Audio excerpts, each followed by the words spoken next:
یہ کہانی ایک چھوٹے سے گاؤں کی ہے جو ایک گھنے جنگل کے درمیان واقع تھا۔ گاؤں کا نام سکونت پور تھا اور یہ ایک پرسکون اور خوشحال جگہ تھی۔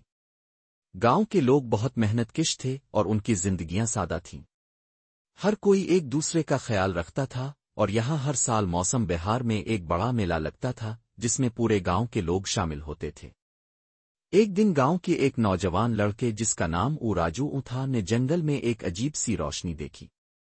راجو بہت ہمت والا تھا اور اس نے فیصلہ کیا کہ وہ اس روشنی کا راز جاننے کے لیے جنگل میں جائے گا۔ اس نے اپنے دوستوں کو بتایا لیکن وہ سب ڈر گئے اور اس کے ساتھ جانے سے انکار کر دیا۔ راجو نے تنہا ہی سفر شروع کیا۔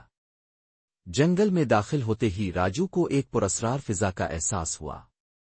درختوں کے درمیان سے گزرتے ہوئے وہ ایک قدیم درخت کے پاس پہنچا جس کی جڑوں کے نیچے ایک چمکتی ہوئی چیز دکھائی دی۔ جب راجو نے قریب جا کر دیکھا تو وہ ایک جادوئی پتھر تھا جو ہر رنگ میں چمک رہا تھا۔ راجو نے پتھر کو اٹھایا اور اسی لمحے اسے ایک آواز سنائی دی۔ تمہارے پاس ہمت ہے راجو اور تم نے مجھے ڈھونڈ لیا ہے۔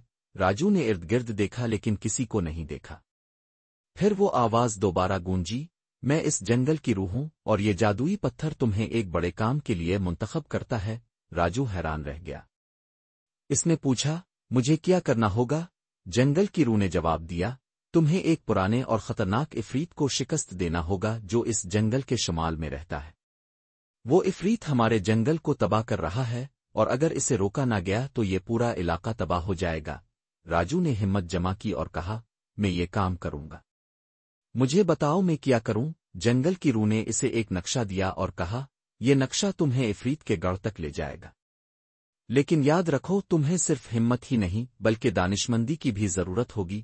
راجو نے نقشہ لیا اور شمال کی طرف چل پڑا۔ راستے میں اسے کئی آزمائشوں کا سامنا کرنا پڑا۔